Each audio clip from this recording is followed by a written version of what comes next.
మాట్లాడుకున్నాం. తర్వాత కానిస్టేబుల్ వేధింపులు. హైదరాబాద్ నాచారానికి సంబంధించినటువంటి హబ్సిగూడలోని ఐఐసిటి కంపెనీలో ఇక్కడ కనిపించినటువంటి ఫోటోలో ఉన్న ఆ అమ్మాయి దీప్తి అనే అమ్మాయి ప్రాజెక్ట్ అసిస్టెంట్గా పనిచేస్తున్నది. గతంలో వాళ్ళ తండ్రి కూడా ఇదే కంపెనీలో పనిచేసేవాడు. Deepthi Habsiguda IICT project assistant పనిచేస్తుంది. ఆమె తండ్రి సంగీతరావు కూడా ఇదే కంపెనీలో పనిచేస్తాడు.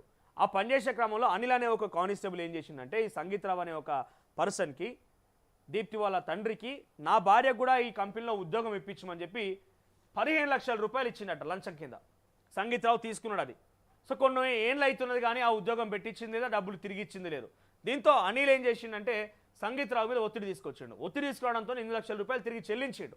అయినప్పటికీ మిగిలిన డబ్బులు ఇవ్వాలని చెప్పి పదే ఒత్తిడి తీసుకురావడంతో ఆయన వింటలేడు. సంగీతరావు దగ్గర రిటైర్మెంట్ అయిపోయింది, ఇక డబ్బులు ఏం లేవన్నట్టుగా ఆయన తన భార్య పిల్లలతో దూరంగా ఒక్కడే ఉంటున్నాడట కొన్ని రోజుల నుంచి.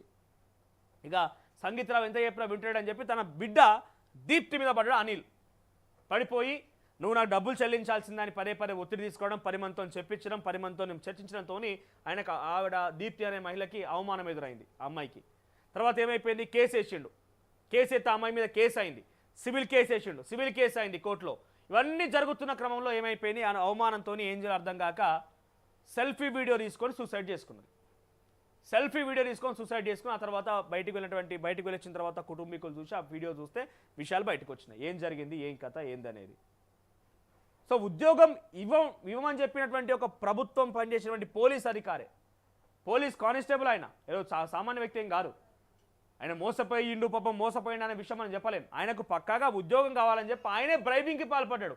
వెంటనే ఫస్ట్ ఆయన ఉద్యోగం సస్పెండ్ చేయాలి.